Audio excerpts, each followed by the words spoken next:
আবারও অস্কারের মঞ্চে ভারতীয় অভিনেত্রী প্রিয়াঙ্কা চোপড়া। সম্প্রতি প্রিয়াঙ্কার দেখা মিলেছে অ্যাকশন থ্রিলার ছবি দ্য ব্লাফে।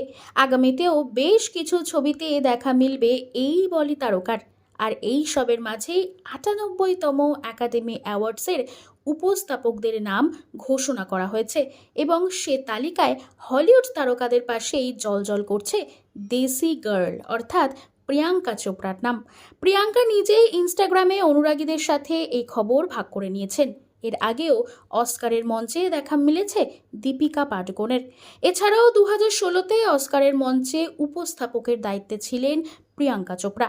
অতীতে গোল্ডেন গ্লোব অ্যাওয়ার্ড এবং প্রাইম টাইম এমি অ্যাওয়ার্ডসেও দেখা দিয়েছিল এই দেশি গার্ল। আর এবার ৯৮তম একাডেমি অ্যাওয়ার্ড। বলিউড থেকে হলিউডে যেভাবে নিজের পায়ের মাটি শক্ত করে তুলেছেন এই অভিনেত্রী, তা অবশ্যই প্রশংসার যোগ্য।